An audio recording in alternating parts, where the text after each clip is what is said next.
Excellent.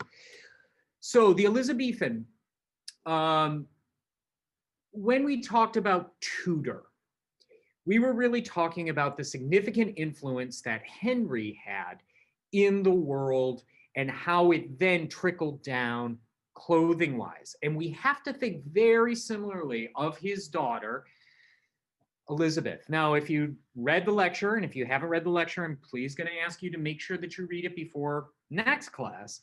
However, we can't minimize the role and the power that Elizabeth had as a monarch. And because of that power, the same power in a sense that her father had, we see to some degree an influence in clothing. If we think about even people we hate, who are influencers. The first one that comes to my mind are the Kardashians. You know, they still, even no matter how we feel about them, they have an influence on everything that we do.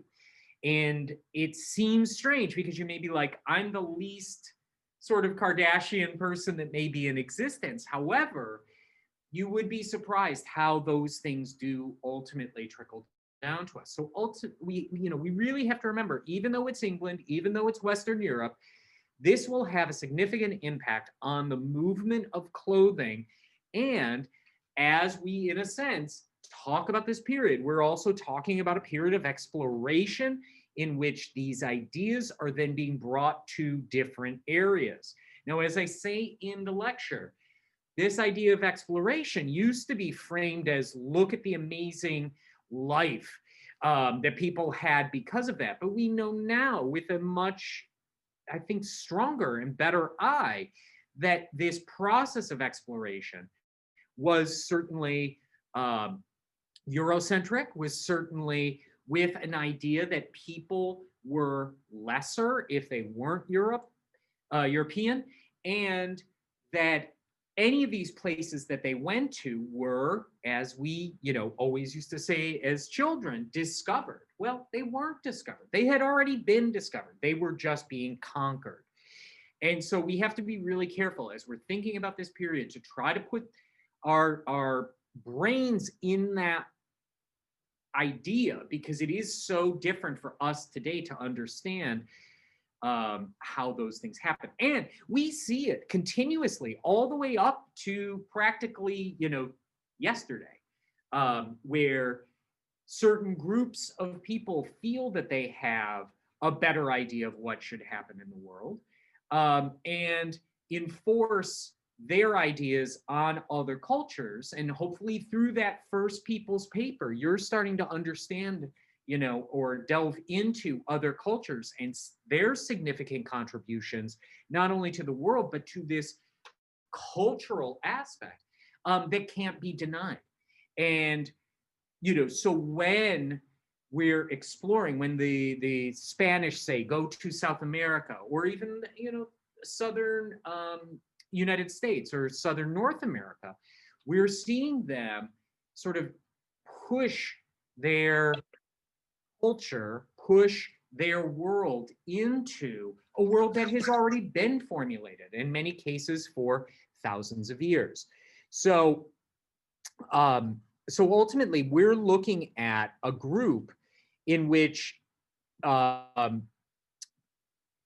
is a very dynamic and powerful group. And as we know, with power and money certainly comes a manipulation, I guess one could say, of the world that they see in front of them. And certainly because they are revered within their own world, they're assuming, there's an assumption that they're going to be revered throughout the world. And certainly we know that isn't necessarily true. So really keep that in mind in a lot of ways. It is,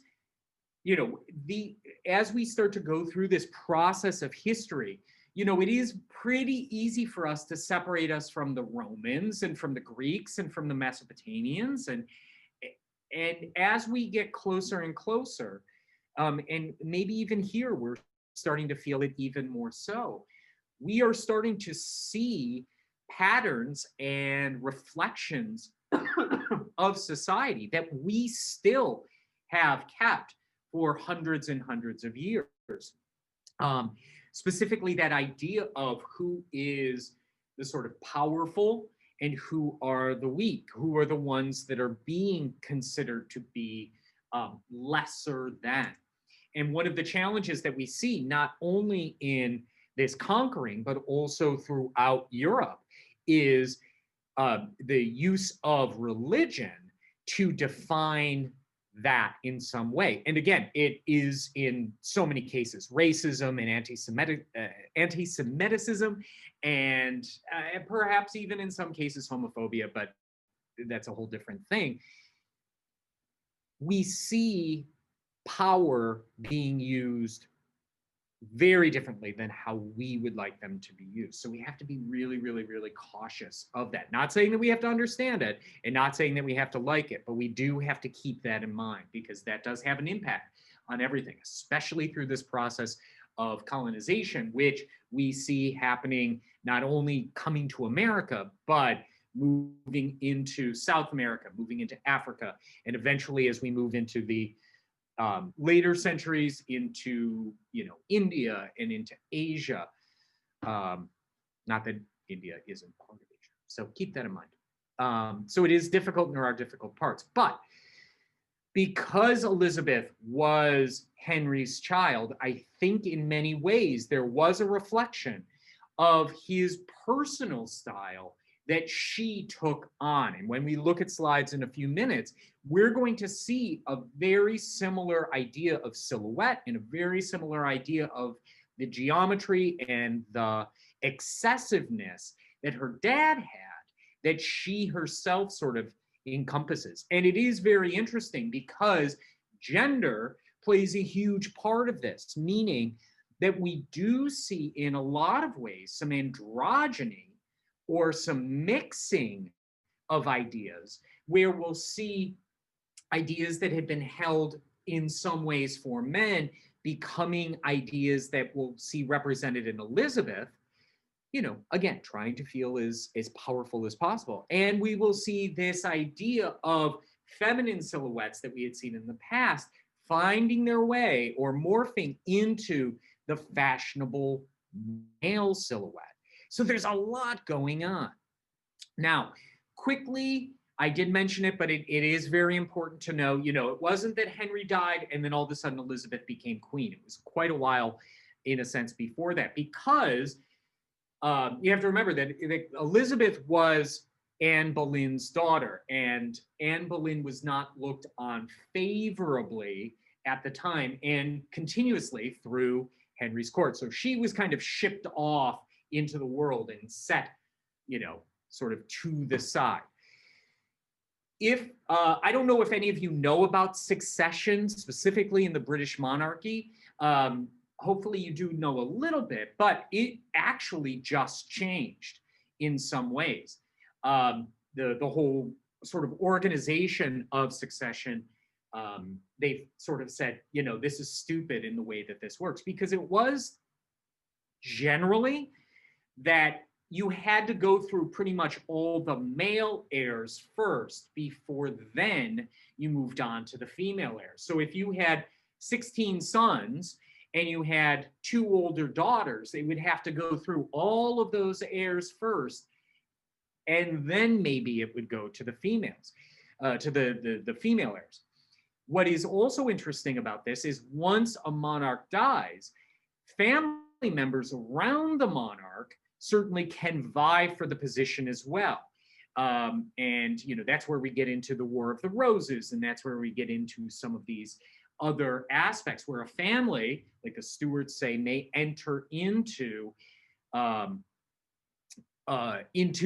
monarchy because they have either physically taken over with a coup or have proven themselves to be the ones who need to be the next person. So Edward, who was his only son, Jane Seymour's son, in which she died, she ultimately, became king at the age of 5, I believe.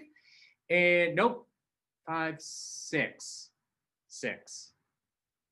or 12, somewhere.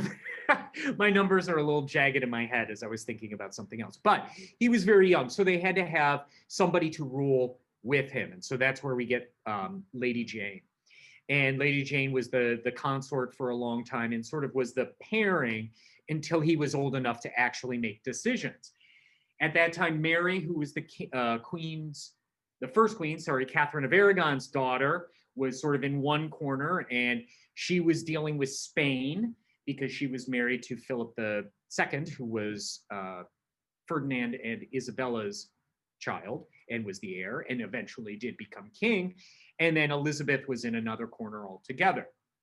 So he died very young, 15, I believe.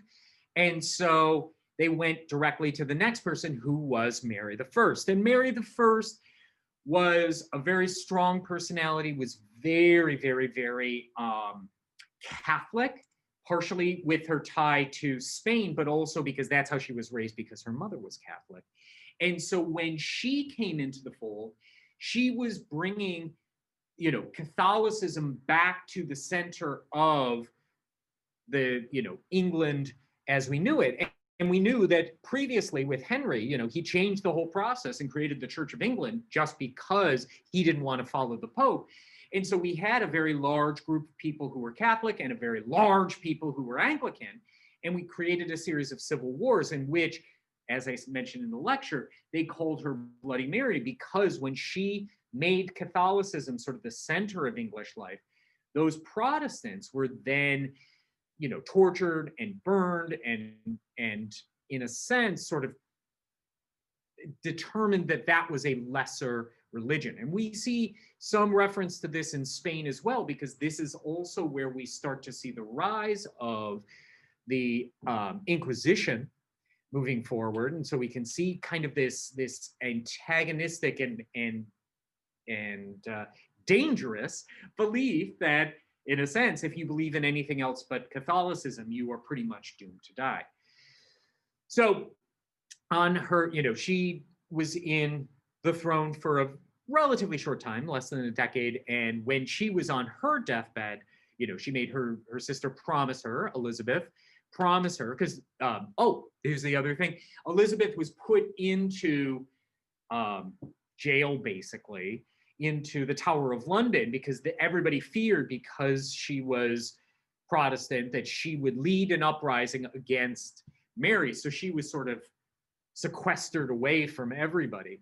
And when Mary was going to die, they knew that Elizabeth was next. And so she went to her bedside and said, please, Mary did, keep England Catholic. And of course, Elizabeth was like, of course, I will do anything for you. Gave her last wish. And the minute she died, she was like, no, that's not going to happen. And so ended up bringing back, in a sense, or created a continuation of that, her father's legacy. And her reign was extremely long for a monarch at that time. Part of it is because, obviously, she is a woman who they have much longer lives than men do, but also because she was so young, much like Queen Elizabeth II now, she had much more influence over a longer period of time. And this is usually where I mention the idea of, female monarchs. When we look at England, we look at other countries, we see women in power, and possibly in many cases, because of their longevity, a long sequence of peace. There is some conflicts, but negotiating peace and thriving that we often don't see with sort of the heirs and the rulers who tend to be male, who have shorter lifespans, but also tend to approach it in a very different way. And I always find it really interesting. And it was no more so than about 4 years ago at this time, where we still saw in a lot of cases a fear currently of female leaders. I don't know if you remember a while back, but there was that commercial for Hillary Clinton, or against Hillary Clinton, I should say, where they were sort of portraying her as unable to lead, which is so bizarre to me. Whether or not you liked her gender as a female doesn't necessarily mean, for my money, that it is any different in leading. and ruling. And we see people like, even today, Angela Merkel, very successful. And again, whether or not you liked her, if you're watching The Crown, which I do recommend if you like a little bit of intrigue and craziness, but even somebody like Margaret Thatcher, who goes against almost all of the things that I believe, but as prime minister had a lasting impact on that country.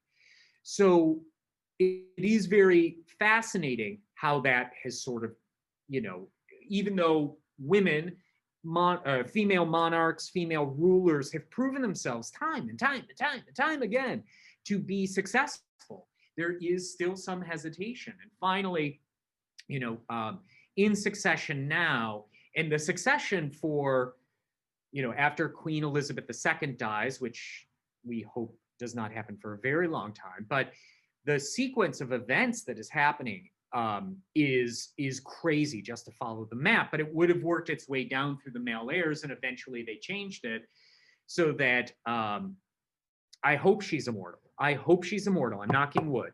But she is, in a sense, after her, it will go to Prince Charles. When Prince Charles dies, then it goes to William. Then it doesn't go to Harry, but it goes to then, what's the little bean? Louis? Louis is the next one? No, it's Henry. Is it Henry the first one? The first son? And then it would have gone to Louis, who is the last son, but they've changed it now and it will go to Charlotte. So it is now going to work its way down. Yeah. However you feel about Charles, if you're interested in, and I'm going to mention this because it's incredible, there's a play that is called Charles III, which was written a few years back, and it is about the moment that the Queen Elizabeth dies and Charles ends up taking over the throne. And it's really interesting because it talks about, you're seeing William and Kate. It's Shakespearean in a sense, but William and Kate sort of trying to figure it all out. And in an interesting twist, because this was well before everything else. Oh God, William and Harry, sorry, because I saw Henry and I was like, Harry, they end up, Harry decides that he wants nothing to do with it and pulls away from the monarchy and ends up marrying somebody who is more of a commoner. And this was done well before all of this happened. But it's called Charles III, and it's super, super great. I think you can find it on PBS, but you can probably find it right on YouTube. Somebody's probably put it down. But if you're interested, I really recommend it. It's such a good play. It's like, it feels like those Shakespearean histories with everybody being sinister and having motives and trying to do stuff. It's great. It's great. Anyway, so that's my little thing. So back to Elizabeth. She was an incredible ruler of England, and she used her position, as I mentioned, they call her the Virgin Queen. Not that she was a virgin, I'm sure, but because she never married. And she used that sort of as a pawn, or used men as a pawn in her game. She would sort of promise them things with the intention perhaps of marriage, get what she needed from them, and then often that would completely disintegrate. If you're into also conspiracy theories, because who isn't into conspiracy theories these days? I think it's still around, but there was a conspiracy theory that actually Elizabeth was a man, that Elizabeth I was killed as a child, and they replaced her with a boy, and that Elizabeth was not actually Elizabeth. I don't know about the details of it, but it was always one of those things that sort of sat in the back of my brain like, it's crazy. Well, yes, I think honestly, Daisy, it probably is, talking again about misogyny, talking about rulers that nobody thought, or a certain group of people, that's what I should say. How could a woman possibly rule to the degree that she did? and not be a man, right? I mean, it is true misogyny, but everybody has an idea. Everybody, well, I'm not going to get into it, but there's a deep dive for you for your weekend. Maybe you can go down that rabbit hole of the conspiracy theory, because it is still very real. So, I know we have bits of her. It's there. You know how it is with conspiracy theory. You can have all the facts, all the things, but people just don't want to believe it. If you've ever seen the Flat Earth um, a documentary that's on Netflix, I can't remember. I think it's called Under the Curve or something like that. But they talk about the idea of the flat Earth conspiracy theory, which, fine, if that's what you want to believe, great. But at the very end of the movie, right, they decide that they're going to, through math, prove it wrong, and they have all these things, and ultimately the math proves that the world is round, and they don't want to believe it. They're like, oh, there must have been a mistake. And you're like, okay, fine. There's nothing one can do when it comes to conspiracy theories to prove otherwise, how these things work. It goes beyond the idea of rationalization. So keep that in mind. But it is, from a costume perspective, from a clothing perspective, from an adornment perspective, it is one of the most extreme, exquisite, decorated periods. The silhouettes are extreme and luxurious and kind of fun. And I'm just saying this to us, a little stupid, but not because we need to disrespect them, but they really are pushing in so many ways the boundaries of what clothes can be, that sometimes it looks a little weird, but they're trying to change. They're trying to reinvestigate how clothes look. And last time I did, it's not just a little stupid, it's kind of really stupid, Jordan. But I had talked about this idea of haute couture. Now, if you take second semester, we talk a lot more about haute couture because it is very important when we're talking about the 19th century. But this idea of clothes that are created for the most wealthy. You've all seen fashion shows. You've all seen these extravagant events in which people wear clothes that you say nobody would ever wear, right? One of my favorite avant-garde sort of designers is a group called Victor and Rolf. They're so theatrical and their shows are just amazing. But you even look at somebody like Alexander McQueen, and though those clothes can be captivating and interesting, it's very rare that somebody says, oh, this is something I would wear every day, right? It's extreme, but the ideas that are there do move down in ways that we don't even understand and influence how we wear clothes as well. And so the things that we're going to be looking at when we're talking about Elizabeth, in a lot of cases, are these court clothes, these extreme, elevated clothes that aren't intended for everybody, but are certainly an influence on how people will start to look at clothing.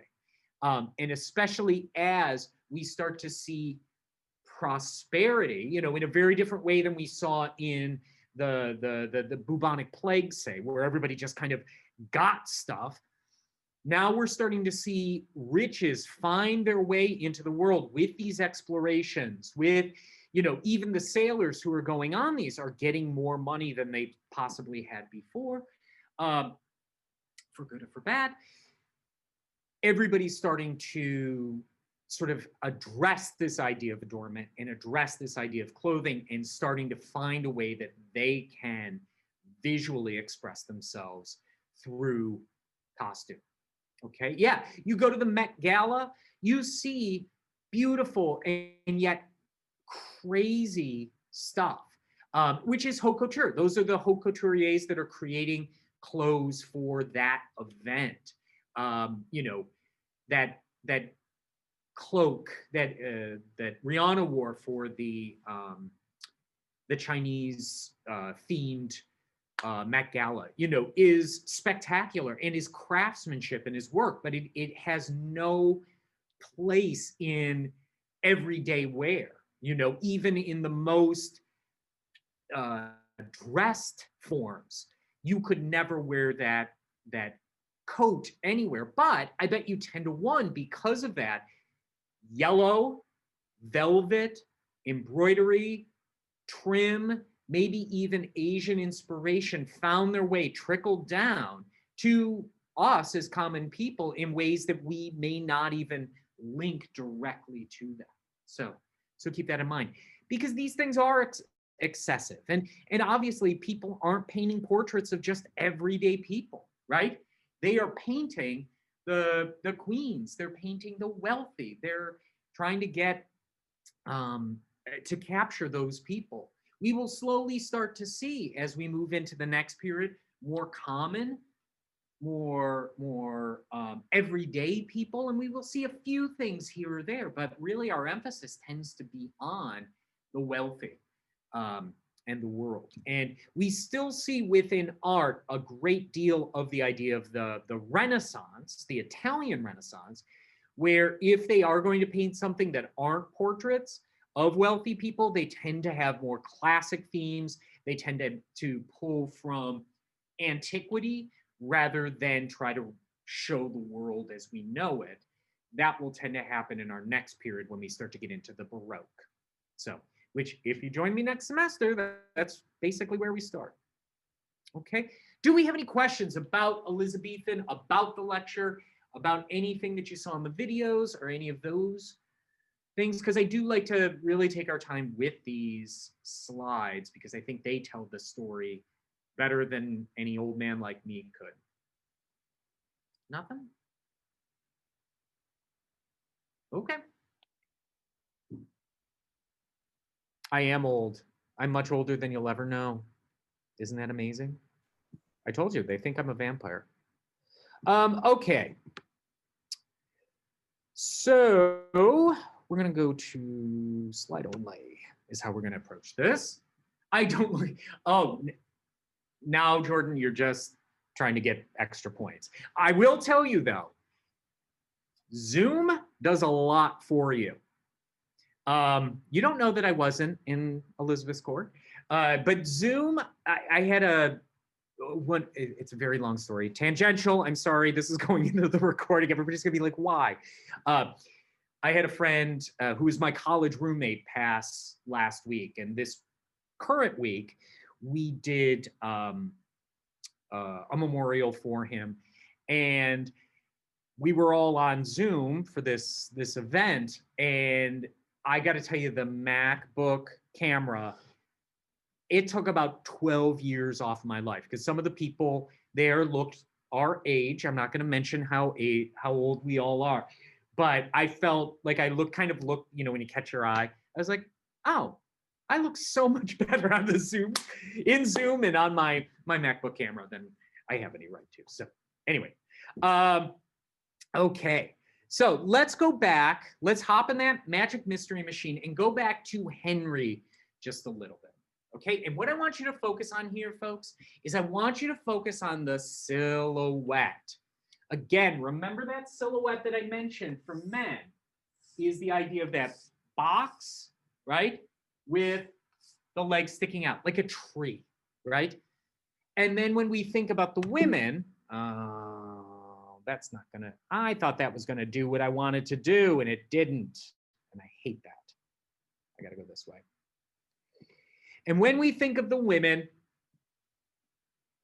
yes, that is a little Minecrafty. But when we think of the women, we think of this very sort of triangular silhouette.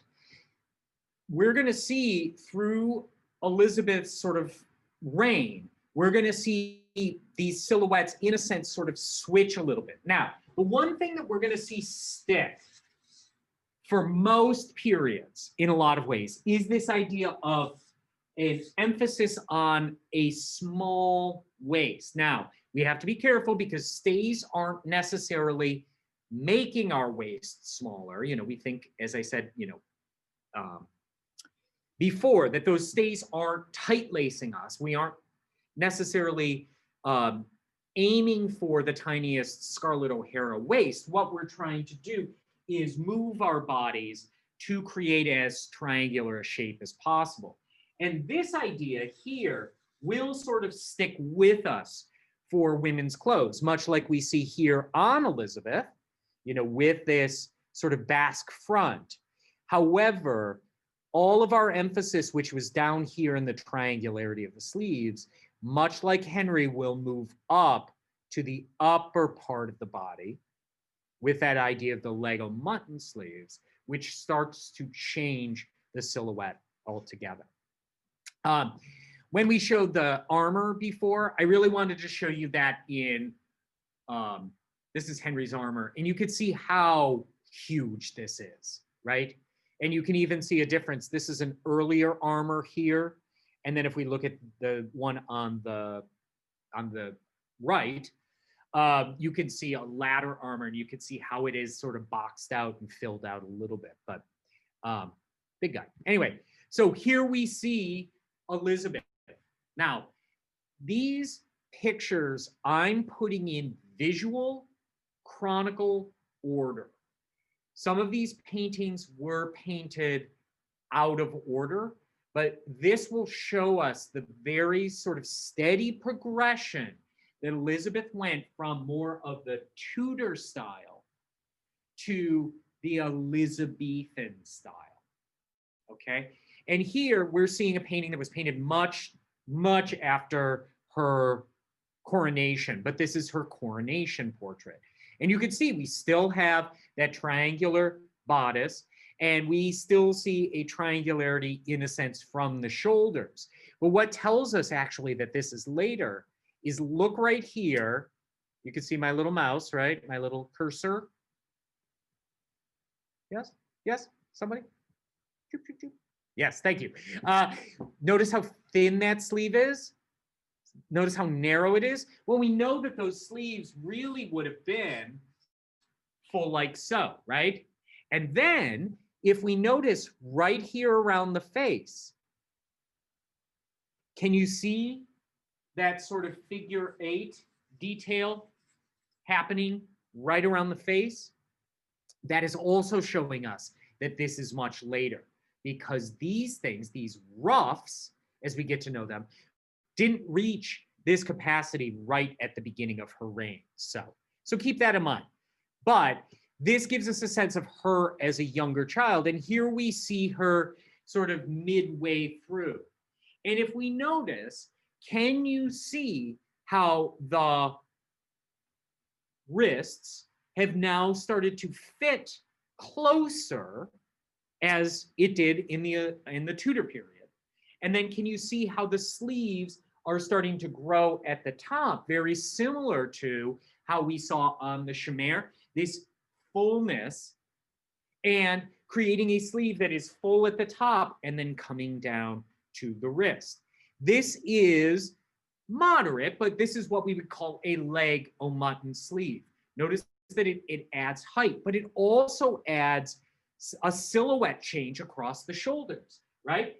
Before we had this very sort of controlled shoulder and this controlled silhouette. Now we're adding exaggeration to it and is starting to box her out much like her dad had. Notice the bodice of this feels very similar to the doublet of Henry, right? I'm going to sort of flip back, but can you see how it has that roundness here? Almost no breasts would be emphasized.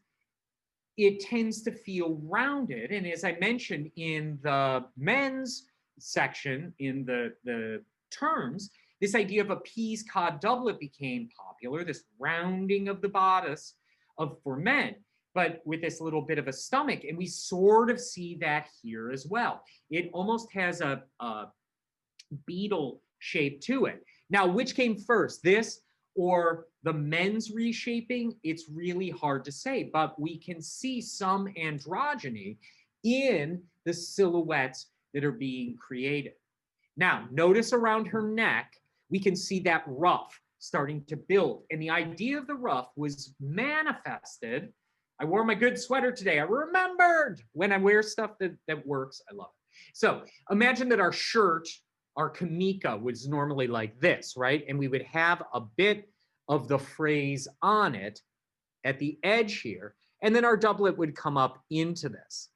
So what ultimately happens is that phrase, that ruffle, starts to get bigger and bigger and bigger, and starts this fashion for wearing ruffs, right? And you can see that these are all figurated. Zoom in just a little bit. Still a little pixely, but actually it's not too bad. But you can see that it is a piece of cloth that has been folded into this figure eight. Now, how would they do that? It's really complicated. We're going to see some images in a few seconds, but they would have to manually, every time they wash these, manually remanipulate these into this figure eight pattern. And how would they keep it in place? Well, often they would use straight pins to join the figure eights so that they would stay perfectly aligned in the way they would, or otherwise they would bop all around. And you can start to see also this idea of lace, or this, you know, this isn't lace as we fully know it now. It's more of a bobbin lace style than you know, that lace that you might get for a prom gown or such. But this idea of detailed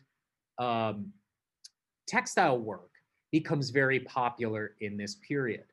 We can see here with this Lego mutton sleeve, you know, where is our body in that? We don't know.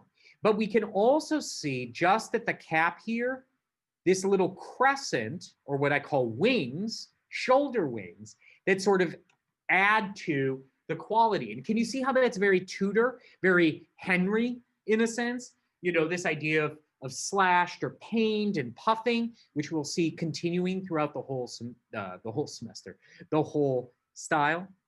And then what we're going to start to see is our skirts moving from triangles into skirts that have a jet off of the hip and start to create more of a cylindrical quality. We're still going to have, in some ways, that kind of bell-shaped skirt.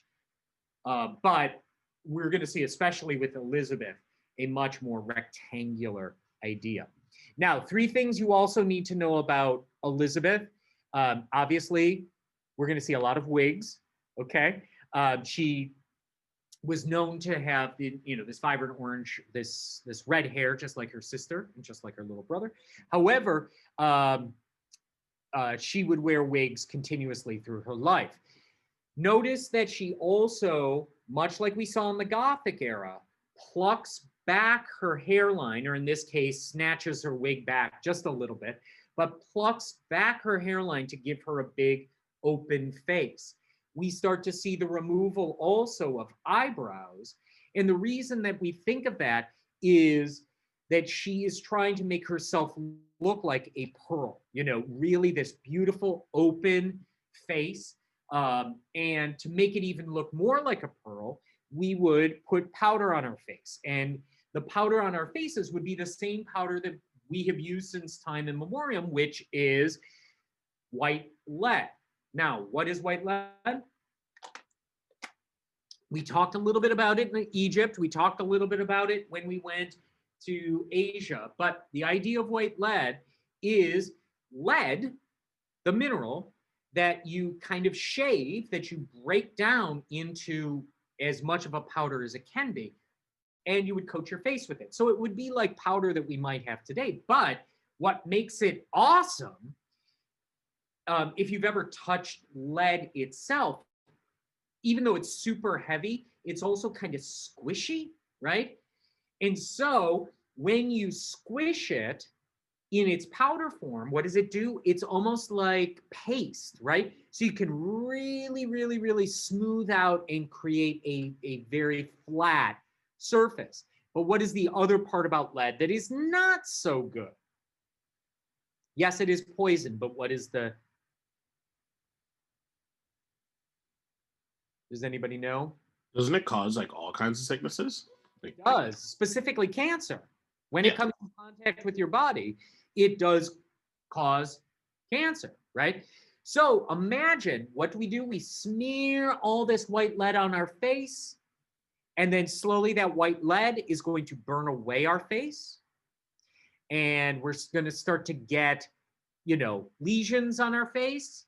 Well, what do we do if we get lesions on our face and we have white lead? Well, we're going to spackle it on heavier and spackle it on heavier. And yes, exactly, more lead, and put it on their faces. Now, there were some people who were smarter, and partially because of cultural exchanges from Asia and such, rice powder was also very popular. But what's the problem with rice powder is you start to sweat like powder today, and it runs off your face. So it wasn't quite as popular as lead powder. Now, we will see, yes, Nicole, some patchwork, but that tends to be just a little bit later. We tend to see that at the turn into the 17th century, and it's really popular throughout the 17th and 18th century. But you're right.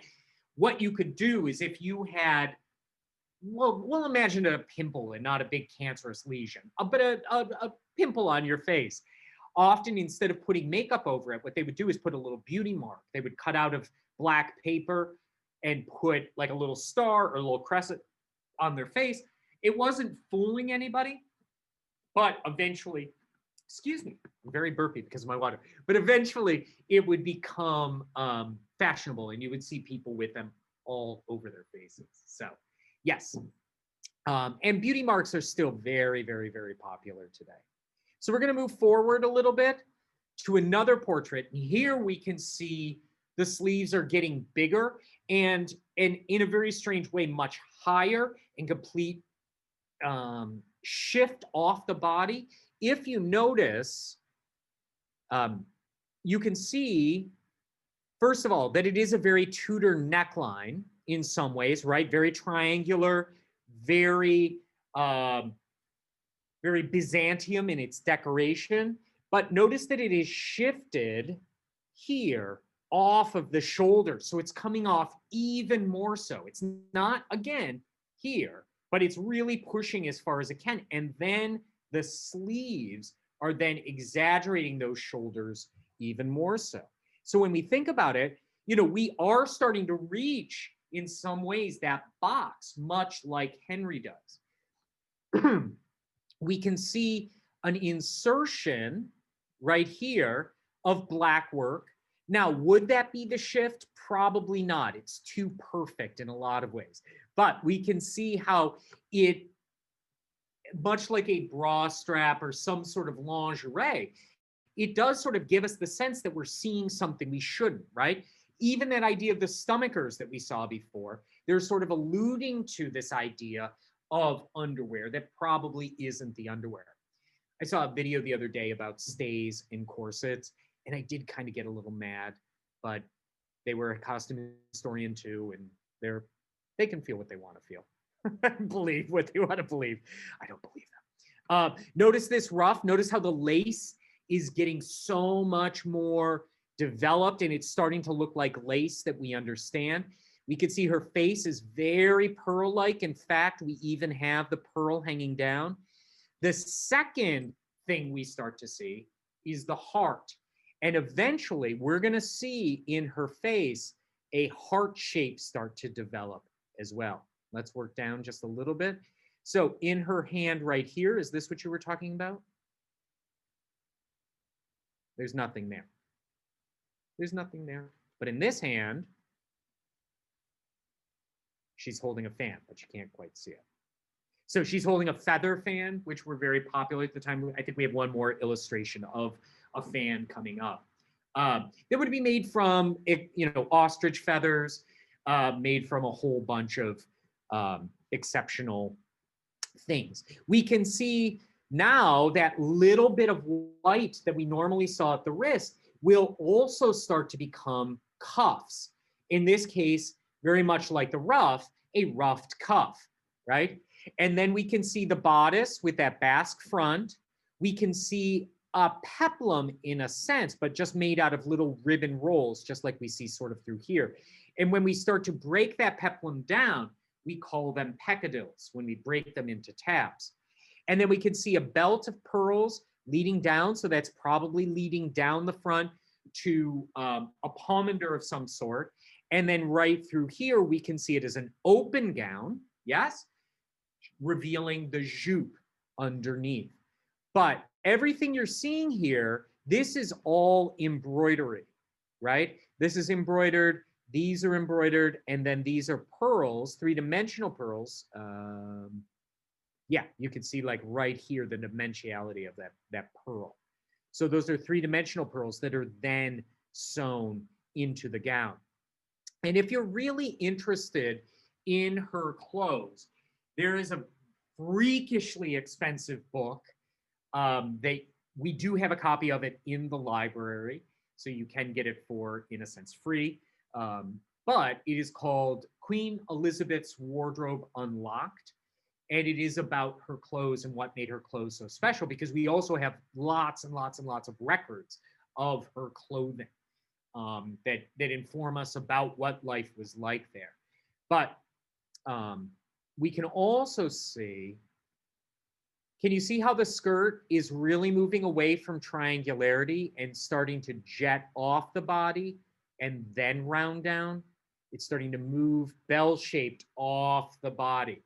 In next class, I'm going to show you how that actually works with a couple things, but we can see that. Okay, let's go to the next one. So again, remember, I put these in order to really show how she expands. So let's move on to the next one. Look at this, right? Can you notice that the sleeves are bigger? The silhouette of the bodice is much more triangular. The skirt starts to feel much fuller. The ruff, even bigger, framing her head. In fact, notice how it sort of moves around and kind of then ties into her hair, even though this is a different detail, right? The ruff is lace, this sort of crown, or this, it's actually a headdress that's shaped like a heart, but can you see how it almost feels like it continues all the way around her face, almost creating a halo around her?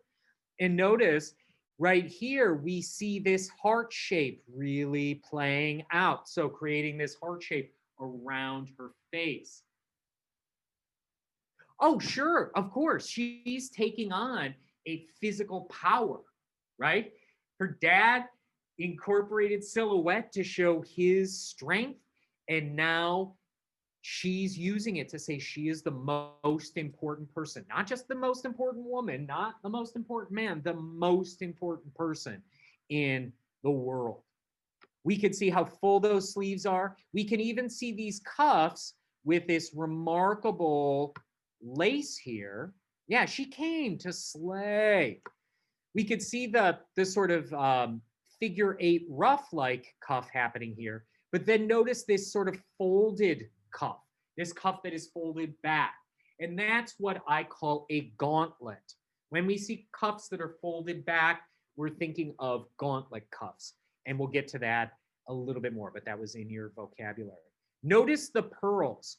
Pearl-a-palooza, right? All coming down on this necklace, which you could see then sort of wrapped around here. And they're all very expensive black pearls. We'll get to the veil in just 2 seconds, I promise you. And then here, what's this little creature? Well, it's an attempt to be an ermine, right? But not exactly, Nicole. It's sort of somebody's impression of what an ermine actually is without ever having seen an ermine, because you could see all these little black dots, but in truth, this would be all white. And if you look really careful right here, can you see that tail with that little tiny bit of black on it that we would actually see? So, and look at this, look at the collar. Come on. There's this little collar that's a crown. It's ridiculous. It's ridiculous. I love it. Okay, so this, what we call, and it's not an official term, we call this generally a clamshell. And what it's believed to be is a bit of wire of an armature creating this sort of scooped, almost like a I don't want to say a cone that you would put on a dog, but a three-dimensional sort of cape collar that is sort of running from the shoulders to the neck and sort of scooping behind, right? Like if you think about oh yeah, it's totally theatrical. But you think about like those Maleficent sort of collars, it's kind of like that, but it's shaped more like a shell, right? And then you can see that there is sort of this sheer cape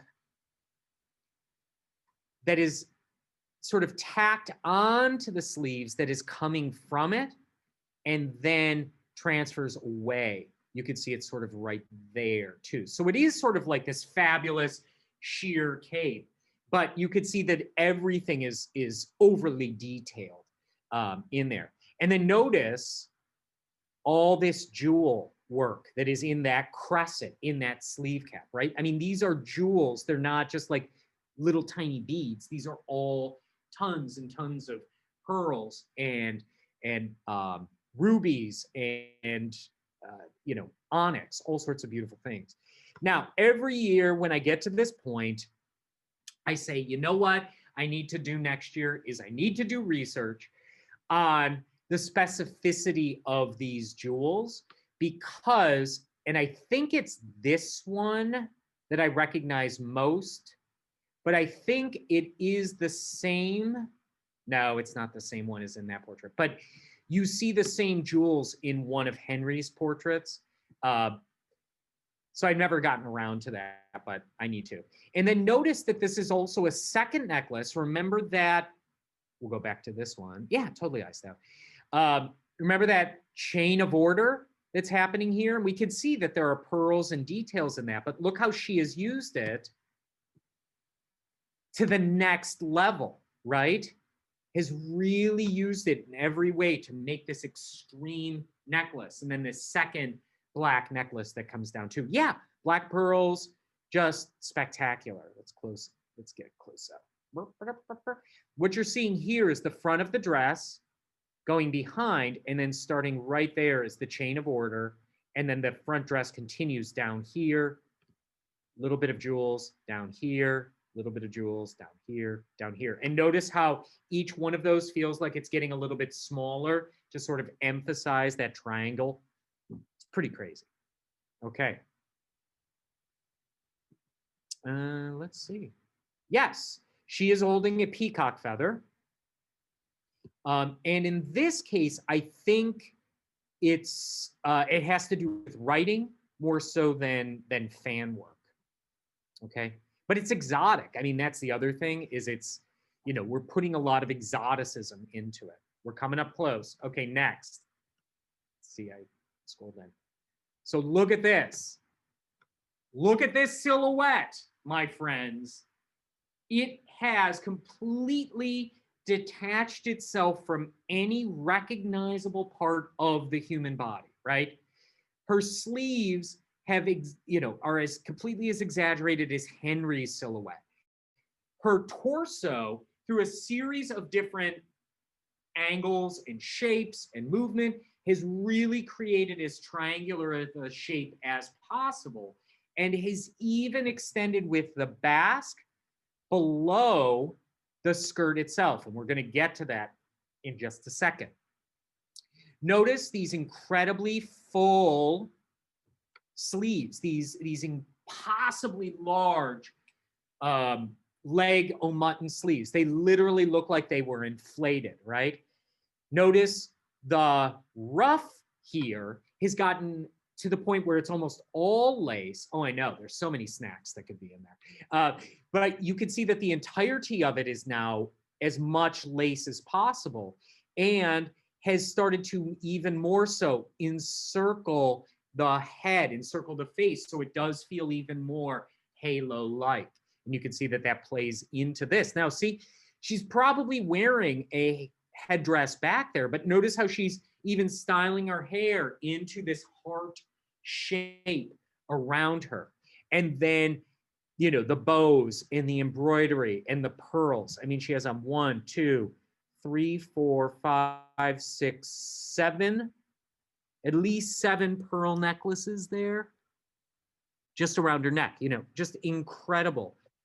And Then we move down and we can see, if we look right here, I know it's hard. Is this going to get any bigger? It is.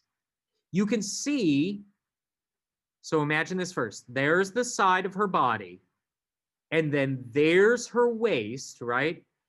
And then the skirt moves off of that. But notice that the bodice, now that we can see that little bit happening there, we can see that the bodice isn't quite as long, right, than it really is. Even this little belt right here shows us where that little notch is for the true waist. But she's exaggerating her waist through that basque. And what I think is also sort of interesting, there is a sexuality that comes with this. Because in a sense, this basque has created exactly a codpiece. It's in the same exact place as that codpiece. Now, is it three-dimensional?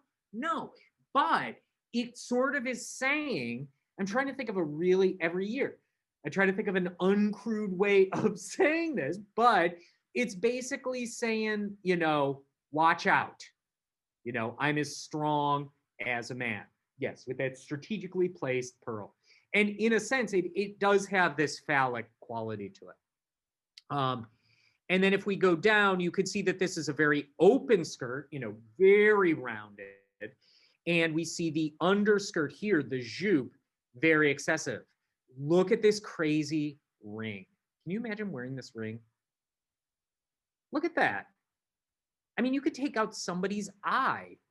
It's crazy. Now, the theme of this painting is the Spanish Armada, the attack of the Spanish Armada. And if you remember from the video, this Spain was going to come to England and take over England through warfare, but through a freak storm, push them back out to sea. And the English were nowhere near ready with ships and manpower. The Spanish Armada was incredibly large and proficient in what they did. And through this storm, it sort of did most of the heavy lifting for them, and they went off. But they sort of said, oh, you know, this was a sign from God. God did this. God wanted England to be safe. And so there was sort of a mystical power for Regina Elizabeth, as well as sort of being divine in many ways. And so that's why those ideas of we're going to see wings, we're going to see, you know, halos become one of the thematic devices that are going along. So this is the arm of a chair, actually, there, and you can find that in many sort of styles. Okay, next one. We ready? Okay, not quite as excessive, probably a little bit more every day. But we can see how this style is still exaggerating the body. And what I really like about this one and why I put it here is because the sleeves aren't quite as full, you can really see the relationship of the skirt to the body. It has a feeling that it's much lower because of that basque front, but it really is much higher. And you can see how it pulls off of the body in that round form. But you can see she's using clothing. She is using the clothes that are on her body to not only represent herself as a monarch, but to represent herself as the center of everything. And this is probably the most famous portrait of her. If any of you have ever gotten one of those Norton anthologies of English literature, this is always on the cover of it.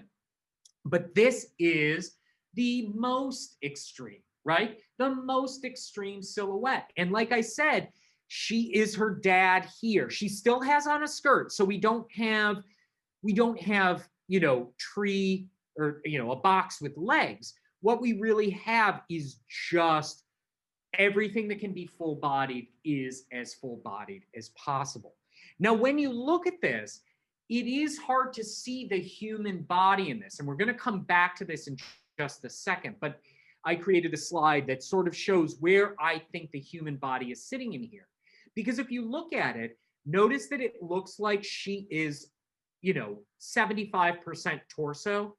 It looks as though her skirt is almost, if she was a normal person, sitting on her hips. But actually, it's not true. And that idea of the table, Elson, is very important because we're going to see how tables develop. But, sort of putting them side by side, you can see, I've made that little shadow, where the human body probably is in amongst this. You can see that her waist is nowhere near here. But if you look back here, can you see that little red line? We'll go back up to the better image of it in a second. But that little red line is probably telling us that her waist, this is the back of the skirt, and this is the front of the skirt, and her waist is probably sitting right there. We can see her legs are a little weird because with this much fullness, it's almost impossible to imagine seeing her toes. But, they're painting stuff. They're doing stuff. But notice her shoulders and notice her body, is really in this area. It's that the sleeves are excessive. They are incredibly full. And we can imagine that she is using this style to really command center attention to everything. So let's go back to the ditch lay, sorry. So, my hand was cramping while I was doing that. Okay, so here we can see the wings. Very much like that clamshell, we see this very excessive sort of shape that feel like angel's wings, right? Flapping off of the back of her. But if you notice, when you look at it in sort of this position, can you see the heart that comes down right to the point and then comes right back up? So she's using these shapes, these forms to give her, a spirit and energy of, in this case, love, romantic love. Notice that she's taken her ruff and she has opened it up to expose much more of her, what we call décolletage, her upper chest. So see, it's not like bar wench breasts shoved up right here to your chin. It's still flattened, but we're showing as much sort of skin as we can in that décolletage. We can see that this gown has a stomacher in it, right? Can you see that clear stomacher? And there's the body of the gown. So an insertion there, which sort of feels like nudity. We can see the Lego mutton sleeve with the gauntlet cuff and lace. And then we can see a false sleeve adding even more fullness. So we're, really pulling on these things that we saw on the Gothic. If we look, we can see that sleeve come down and run here. And if you notice, can you see this little bump right there? That's showing us that is really where the skirt is, right? Because that piece of fabric is draped over it. So when we zoom in super close, you can see that the skirt is here, comes to here, and then comes to here. But what have they done? They've put a darker panel of textile in the back, so it looks as though, right, her skirt starts there. It's tons of stuff going on. Yes, she is full of popcorn. Okay, talking about tabletop. This idea of taking our skirt over this, and now we're in the land of drum farthingales, these cylindrical farthingales.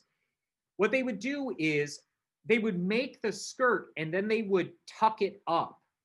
So this is actually a small fold, right?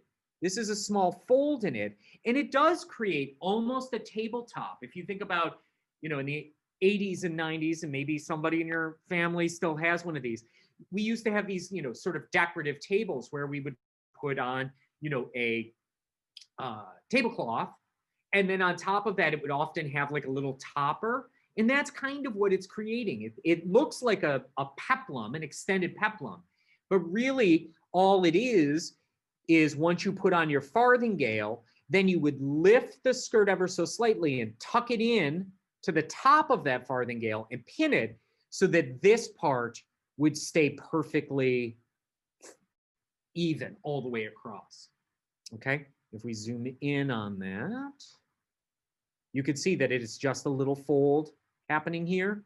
We can see that it's covered in pearls as well and decorative elements. Again, notice that we see the basque front going on here, but notice, again, notice that we see these pearls in a knot, which we might still do today, but do you notice how it comes down in a loop right around sort of the stomacher area and kind of creates that codpiece feeling or that phallic feeling. It's amazing. Here in her hand, we see a fan, and that's a traditional fan like we might see today, an Asian folding fan or a Japanese folding fan. But you can see that she has tied it to her waist. Why do you think she would tie it to her waist?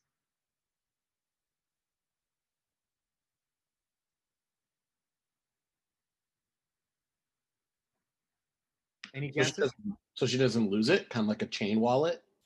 Yes, exactly. Exactly. So if she drops it, it's easy to retrieve it, right?